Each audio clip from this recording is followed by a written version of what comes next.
Semua masalah pasti ada solusinya. Jangan takut, hadapi. Lawan pinjol.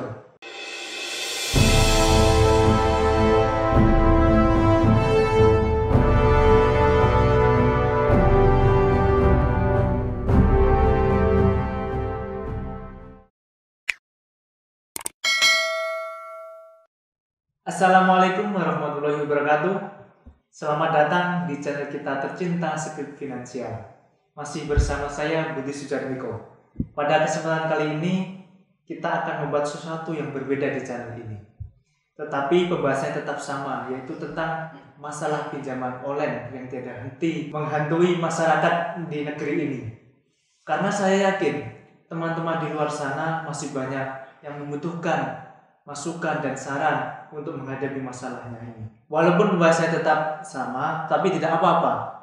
Barangkali dengan podcast kali ini bisa menguatkan mental serta bisa memotivasi teman-teman di luar sana agar bisa cepat keluar dari masalah pinjaman online ini. Pada malam kali ini kami kedatangan tamu atau narasumber. Di sini dia akan menceritakan bagaimana awal mula dia bisa terjerat pinjaman online dan sampai-sampai dia bisa bebas dari jeratan pinjaman online ini. Sudah bersama saya Mas Rizal. Silahkan perkenalkan terlebih dahulu Mas. Asal Mas dan dari mana? Oke, teman-teman, nama saya Rizal. Saya dari Surabaya Barat. Saya mengenal pinjol udah dari 2018. Dan alhamdulillah sekarang udah lumayan terbebaskan, terutama dari teror para DC pinjol tersebut. Ya Mas, bisa diceritakan apa yang membuat Mas ini kok sampai bisa hutang di pinjaman online ini Mas? Ya karena kan aku waktu itu di akhir tahun 2018 ya, aku pengen banget untuk merubah nasib saya gitu. Dengan salah satunya ya itu tadi pengen bisnis yang beda dari yang lain sebenarnya, kayak main saham atau trading waktu itu kan. Karena nggak ada modal dan aku juga nggak orangnya kayak pendiam banget, jadi nggak berani untuk pinjam ke teman-teman. Akhirnya ya pinjam ke pinjaman online itu tadi. Mas ini pinjam sengaja atau tidak? Sengaja. Oh sengaja, emang disengaja gitu? Iya, emang disengaja untuk karena kan pinjaman online kan nggak tahu siapa-siapa gitu kan, cuman lewat aplikasi, terus cuman modal KTP atau apapun data-data diri, terus dalam beberapa menit udah cair gitu aja. Berarti itu iming-imingnya hanya modal KTP, sarannya KTP, ya. Bisa cair langsung gitu. Nah, itu. Tapi imbasnya nggak tahu berarti. Nah, ke belakangnya baru ketahuan. Oh gitu. Berarti kita itu yang bodoh atau pihak pinjaman online ini yang licik gitu ya? Oh siap. Seperti jadi gini Mas, apabila kita itu sudah jatuh tempo dan kita itu dikirimi baik berupa WA maupun chat SMS yang berupa link untuk kita itu meminjam lagi untuk membayar tunggakan yang sebelumnya apa gitu, atau yang disebut dengan gali lubang tutup lubang itu. Iya. Waktu aku masih misalkan ada kayak masih ada tunggakan di aplikasi ini, masih berjalan gitu. Selang beberapa lama ada kayak SMS untuk menawarkan klik link ini untuk pengajuan cepat nih, dalam 5 menit udah cair gitu. Kan kilat gitu. Iya, kayak diiming-imingi gitu loh. Kok mudah banget gini. Wah, kebetulan nih untuk bayar yang ini gitu. Makanya aku klik, gue daftar. Ternyata itu aplikasi ilegal kan. Karena kebanyakan yang lewat link-link SMS kayak gitu itu aplikasi yang ilegal kayak gitu. Apabila kita itu mengklik gitu Mas, itu harus ada syaratnya lagi atau harus proses lagi, daftar lagi, atau kita ngeklik itu otomatis kita sudah masuk data kita? Enggak, kita klik terus langsung masuk kayak ke website dia. Terus nanti tiba-tiba kita suruh download aplikasi tersebut yang tidak ada di Play Store. Karena itu kan aplikasi ilegal. Itu baru ngisi data-data kita di situ. Pihak pinjol itu cerdik gitu. Kurang ajar banget pokoknya awalnya. Cuma ngiming-ngiming doang, terus akhir-akhirnya ya siap-siap aja dibunuh perlahan gitu. Tapi dengan teror pinjol ini Mas itu bisa down atau masih biasa saja sih Mas? Dulu awal-awal nggak bisa bayar. Iya. Itu sempet down banget, stres nggak karu-karuan, kayak orang gila. kayak orang gila, kayak orang sako narkoba gitu loh. Iya.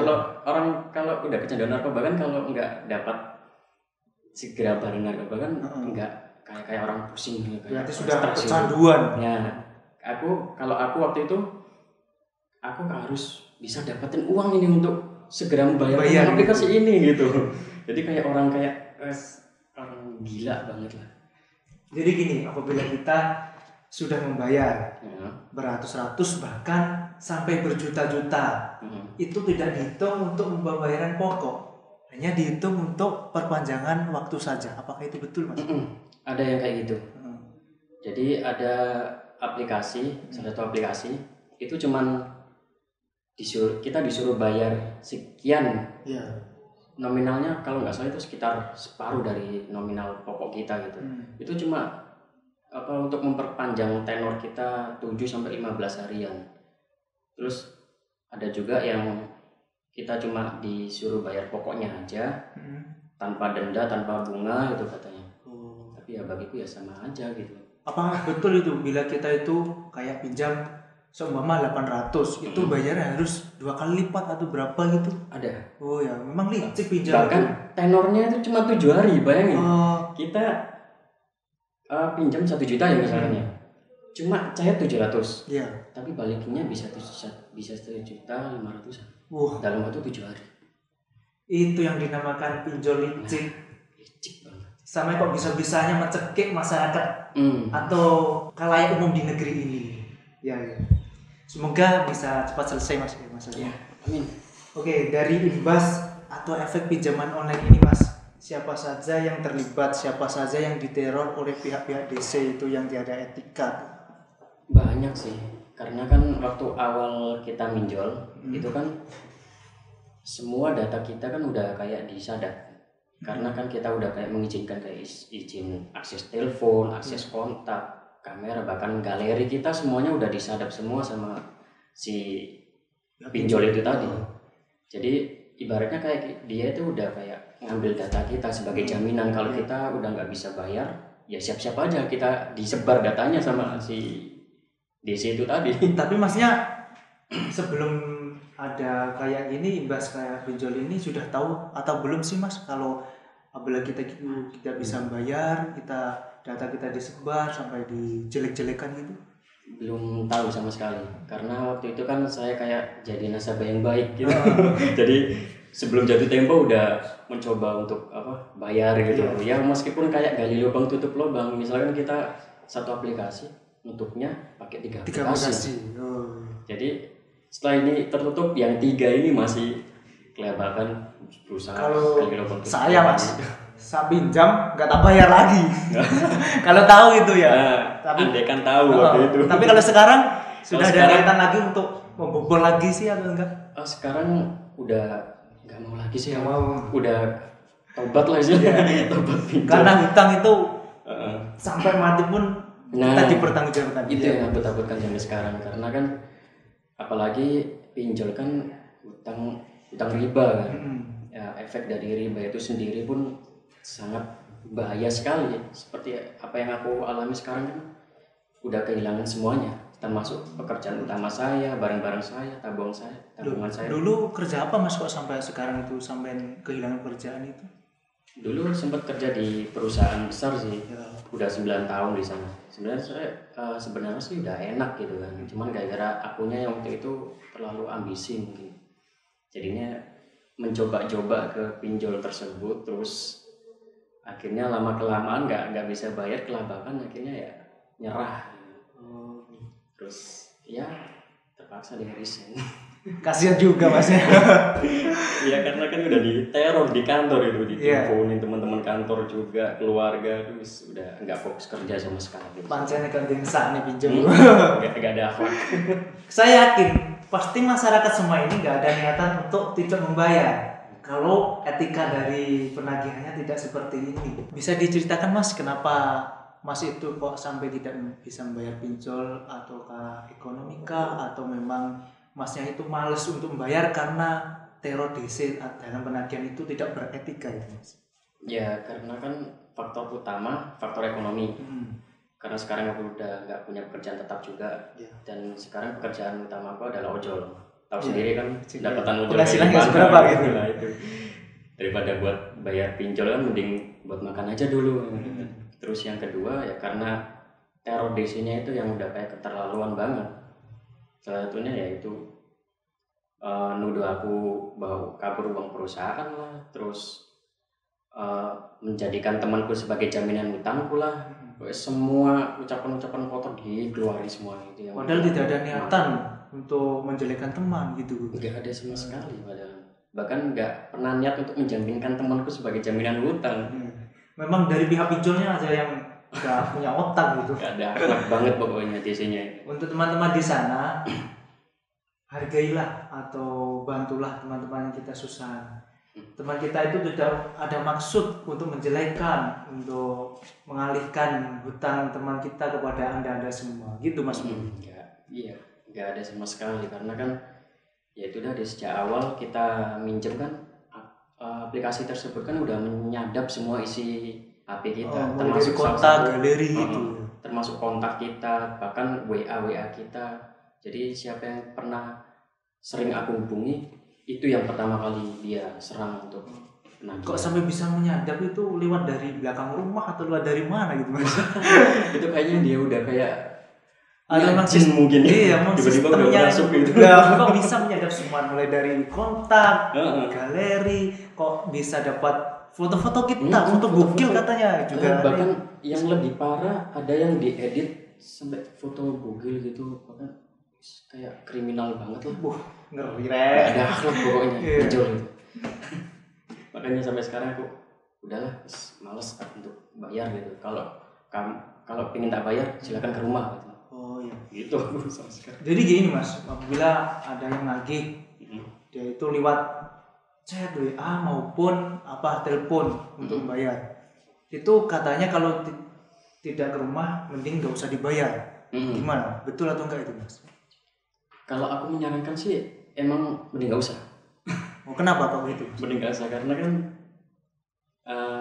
dia udah neror, udah keterlaluan kan, salah satunya itu.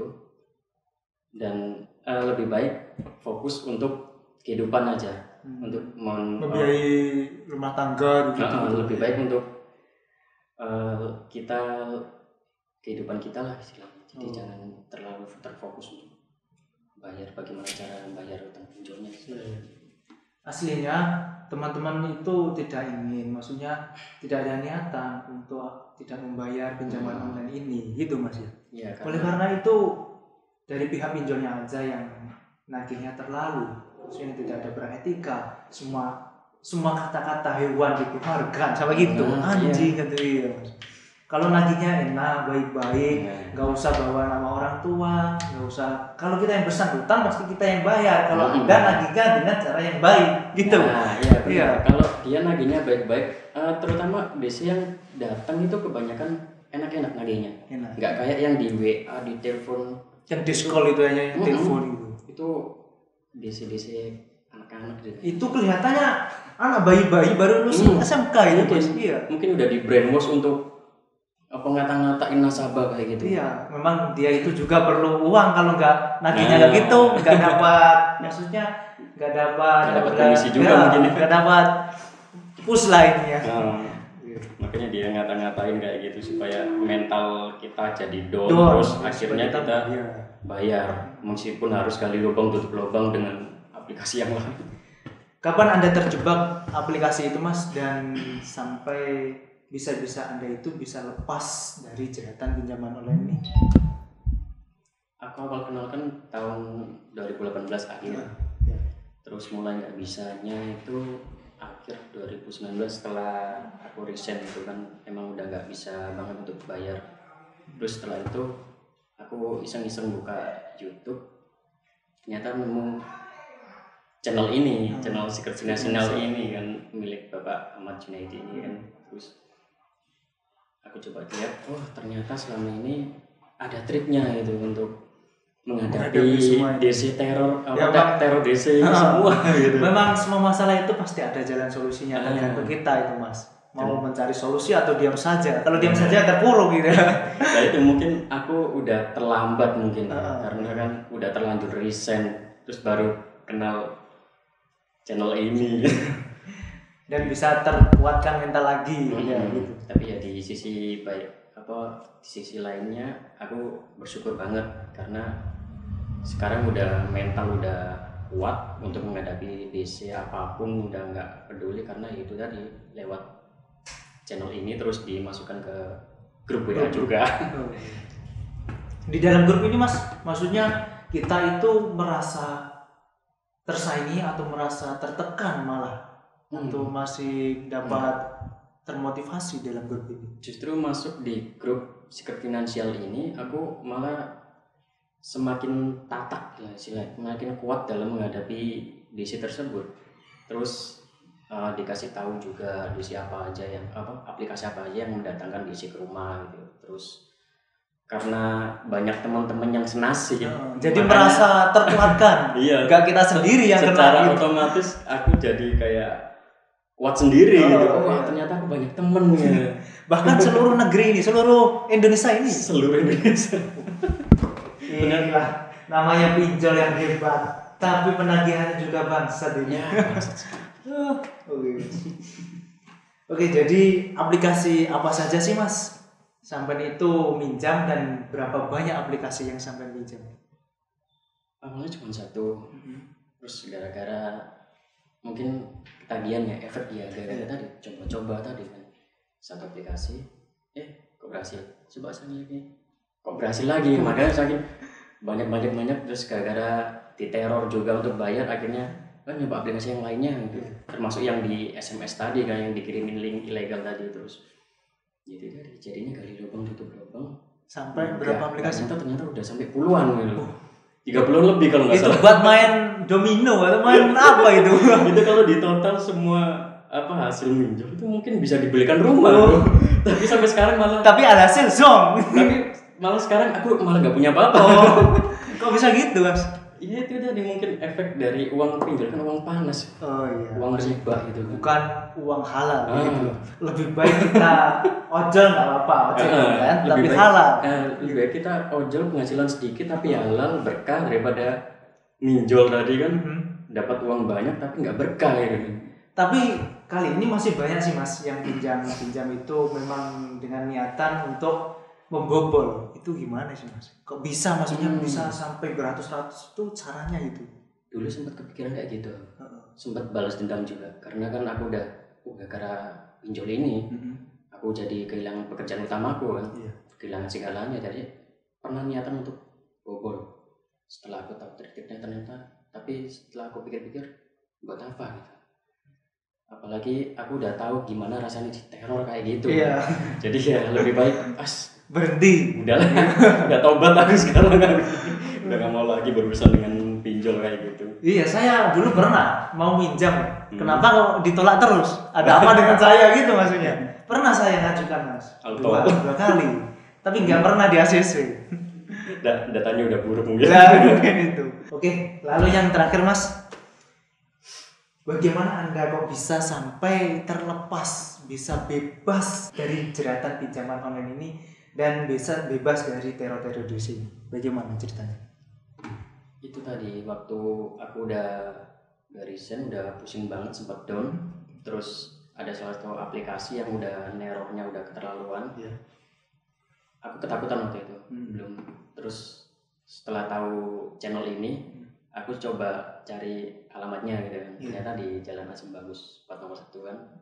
Terus akhirnya aku datengin ke sini. Terus dikasih motivasi juga sama Mas Arif yang kebetulan waktu itu mendampingi saya itu kan. Terus dimasukkan grup. Terus di situ aku baru dikasih kayak motivasi sama teman-teman. Ternyata kok udah banyak teman-teman di sini gitu. Udah banyak pelaku pinjol juga di sini. Ternyata aku nggak sendirian ya. Berarti Masnya itu sudah daftar yang paling bawah. Sebelumnya sudah ada banyak teman-teman. Banyak yang senior juga. Gitu. Ya itu tadi dikasih motivasi aku di kayak dikasih trik bagaimana cara menghadapi pinjol, terus APK apa aja yang mendatangkan pinjol khususnya di Surabaya ini kan. Jadi ya karena banyak temen, banyak dukungan, jadi ya kuat sendiri. Kuat gitu mentalnya. Bahkan ada teror DC datang malah aku hadepin gitu. Dulu malah nggak pengen megang HP sama sekali ya. Dulu itu HP itu Mas, kalau ada kayak horor, kalau ada telepon nomor jangan kenal. Kita takut, kenapa ya HP sendiri gitu ya. Jadi dulu pengen banget nggak megang HP seharian gitu, karena saking terornya itu. Itu waktu pertama gagal bayar gitu. Oke Mas, sebelum podcast kali ini kita akhiri, mungkin ada motivasi untuk teman-teman di luar sana, semoga dengan motivasi Mas ini bisa menguatkan mental semua teman-teman agar bisa cepat selesai menghadapi masalah pinjaman online ini dan bisa bebas dari masalah pinjaman online ini. Oke Mas, bisa dikasih motivasinya kepada teman-teman di luar sana Mas? Oke, untuk teman-teman yang sekarang lagi pusing, lagi galau, lagi stres banget karena DC pinjol, sebisa mungkin kuatkan mental, kuatkan hati kalian, karena ya itu tadi, DC juga manusia, jadi kita jangan pernah takut sama manusia itu, sama DC itu. Dan kalau kalian udah kayak nggak kuat, kalian bisa gabung di grup WA-nya Secret Financial ini, karena nanti kalian akan mendapatkan kayak motivasi juga, tips trik dalam menghadapi DC pinjol itu kayak gimana, dan juga kalian akan mempunyai banyak teman juga, yang banyak teman senasib lah istilahnya. Jadi kalian akan merasa kuat dan secara tidak langsung kalian akan tatak sendiri. Pokoknya jangan sampai stres menghadapi semua masalah pinjol itu. Lebih baik kita fokus pada tujuan hidup kita, yaitu memperbaiki keadaan ekonomi kita, terutama apalagi sekarang lagi pandemi. Jadi sebisa mungkin fokus untuk menata kembali kehidupan dan abaikan dulu lah semua teror-teror DC pinjol tersebut. Mungkin itu. Terima kasih Mas Rizal sudah hadir di podcast kali ini. Semoga dengan bincang-bincang tadi dan motivasi tadi dari Mas Rizal, dia dulu juga pernah terjerat dalam pinjaman online. Semoga teman-teman di luar sana bisa makin terkuatkan, bisa makin menghadapi jeratan pinjaman online ini dan teror-teror di sini dengan santai. Untuk teman-teman yang ingin konsultasi bisa hubungi di nomor bawah ini atau di deskripsi ini, serta alamat kami di Jalan Asem Bagus 4 nomor 1 Surabaya. Oke? Semua masalah pasti ada solusinya. Jangan takut, hadapi, lawan pinjol. Assalamualaikum warahmatullahi wabarakatuh.